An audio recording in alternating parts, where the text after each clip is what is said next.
Viewers, welcome back. तो जैसा कि हमने पुरानी वीडियोस में जो है कुछ पैरामीटर्स कवर करे, जिसमें हमने कवर किया आइडिया, फिर हमने कवर किया टीम, जो कि काफ़ी इम्पॉर्टेंट है। तो अब उसी की तरह से हम जो है हमारा तीसरा पैरामीटर कवर करेंगे, जिसका नाम है टेक्नोलॉजी। जी हाँ, तो आई होप आपने पहली दोनों वीडियोस जो है देख ली होंगी, क्योंकि स्टेप बाय स्टेप जो है हम पैरामीटर्स कवर कर रहे हैं कि किस तरह से जो हमें अपनी इन्वेस्टिंग स्ट्रेटजीज हैं वो यूज़ करनी चाहिए, और उनमें से कौन सी स्ट्रेटजीज जो है वो पैरामीटर्स है वो कवर करती है जब भी आप किसी कॉइन में इन्वेस्ट करते हैं। तो जैसे हम बात करें टेक्नोलॉजी की, तो टेक्नोलॉजी बहुत ज़्यादा ज़रूरी है।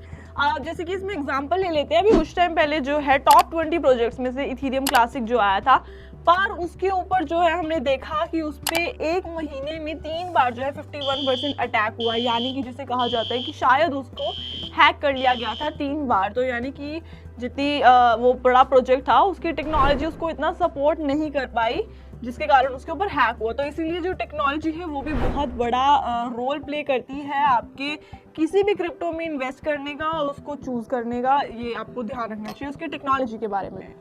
अब इसमें भी कई सारे जो है पॉइंट्स आ जाते हैं, जिसमें से हम सबसे पहले अगर पॉइंट की बात कर लें कि उसकी बेस टेक्नोलॉजी क्या है। बेस टेक्नोलॉजी यानी कि कोई भी टोकन है वो किसी ना किसी चेन पर बना जरूर होगा, तो आपको देखना है कि वो चेन जो है इतनी स्ट्रॉन्ग है। अब मान लीजिए अगर कोई वो स्मॉल चेन पर है जो वो प्रोजेक्ट बना हुआ है उसके ऊपर, तो आप कहीं ना कहीं उस पर थोड़ा डाउट करेंगे और ट्रस्ट करने में एक बार सोचेंगे। अब जैसे डॉज कॉइन है, हमारा डॉज कॉइन जो अपनी चेन पर बना हुआ है, हालांकि जो उसका फोक है वो लाइट कॉइन का है, बट स्टिल वो जो अपनी जो चेन पर है उसकी हैश का रेट इतना ज्यादा है कि जो कि उसे एक सिक्योर और डिजायरेबल जो है चेन बनाती है, और वो डॉज कॉइन काफी इस मामले में सिक्योर होता है। इसी कारण अब तक जो है हमें अब तक उसके ऊपर 51% अटैक नहीं सुनने को मिला और ना उसके ऊपर हुआ है।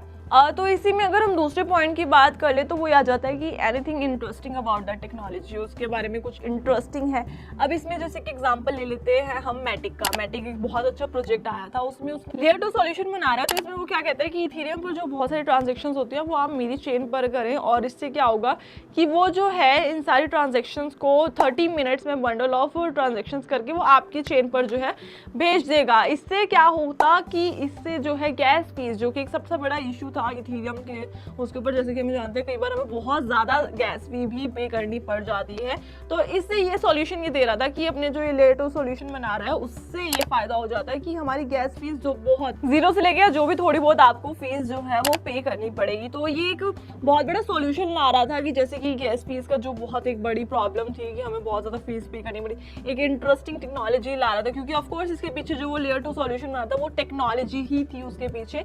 तो इस तरह से आपको देखना है कि क्या इंटरेस्टिंग जो है टेक्नोलॉजी वो दे रहा है आपको, जो भी आप क्रिप्टो या प्रोजेक्ट में इन्वेस्ट करने वाले हैं। उसके अलावा अगर हम बात करें तो what are the advantages over the existing technology, उसके ऊपर जो भी फिलहाल उसकी एग्जिस्टिंग टेक्नोलॉजी है उस पर क्या क्या आपको ऐसे एडवांटेजेस मिल रहे हैं। अगर हम दूसरी किसी उससे करें या सिमिलर उससे करें तो आपको उसके ऊपर टेक्नोलॉजी के ऊपर क्या एडवांटेजेस मिल रहे हैं। इसी तरह अगर हम नंबर 4 की बात कर लेना पॉइंट की, तो उसमें ये आता है कि आपको चेक करना है कि does team has experience to achieve this technology.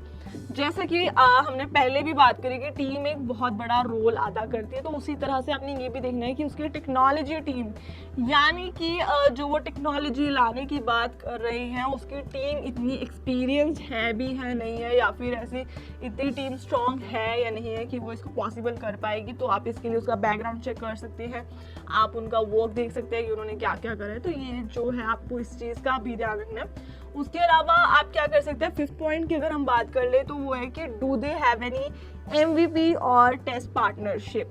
तो इसमें क्या आ जाता है कि आपको ये प्रोजेक्ट को चेक करना है कि उन्होंने अब तक कोई MVP या फिर कोई टेस्ट पार्टनरशिप करी है। फॉर एग्जांपल एक लेक्सो कॉइन की बात कर लेते हैं, जिन्होंने अपना MVP बनाया हुआ था। वो क्या करते थे, जितने भी यूनिक प्रोडक्ट्स है जैसे कि परफ्यूम हो गए, शूज हो गए, तो उनको ना वो ब्लॉकचेन पर डालते थे और एक टोकन, यूनिक टोकन बनाते थे, मतलब जितने भी यूनिक प्रोडक्ट्स होते थे ऐसे। और आप चाहे तो इनकी ऑथेंटिकेशन भी जो है चेक कर सकते थे। तो इन्होंने जो अपना लॉन्च ही जो है किया था एक फैशन शो में किया था, जहां पर इन्होंने अपनी ड्रेसेस पर करके भी दिखाया था।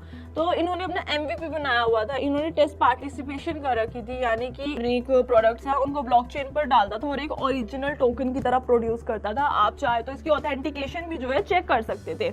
तो जो ये कॉइन था, इसने जो है अपना ये लॉन्च ही जो है एक फैशन शो में करा था, जहां पर इन्होंने ये ड्रेसेस पर करके भी दिखाया था। तो यहाँ पर इनका MVP जो है बना हुआ था, और इन्होंने टेस्ट पार्टनरशिप बोल सकते हैं जो ऑलरेडी करके देखी हुई थी। तो आप चाहे तो ना, इन्होंने अपनी ट्विटर पे भी शो कर रखा था अपना, तो UI मोबाइल ऐप, तो आप चाहे उससे भी गो थ्रू कर सकते थे। तो इस तरह से आपको जो है प्रोजेक्ट्स देखने हैं जिनकी आप कह सकें कि MVP बनाया हुआ है, टेस्ट पार्टनरशिप कर रखी है, तो उससे आपका ट्रस्ट थोड़ा सा ज़्यादा बढ़ जाता है और वो एक सिक्योर हो जाता है, फैक्टर आ जाता है कि हाँ ये प्रोजेक्ट एक अच्छा है, आप इस पर इन्वेस्ट कर सकते हैं। तो ये कुछ पॉइंट्स उस पैरामीटर के जो आपको ध्यान रखने हैं। तो अब हम अगली वीडियो में डिस्कस करेंगे इसके अगले वाला पैरामीटर जो आपको ध्यान रखना है किसी भी क्रिप्टो में इन्वेस्ट करने के लिए, और यही होती है इन्वेस्टिंग स्ट्रेटजीज। तो मिलते हैं तब तक नेक्स्ट वीडियो में।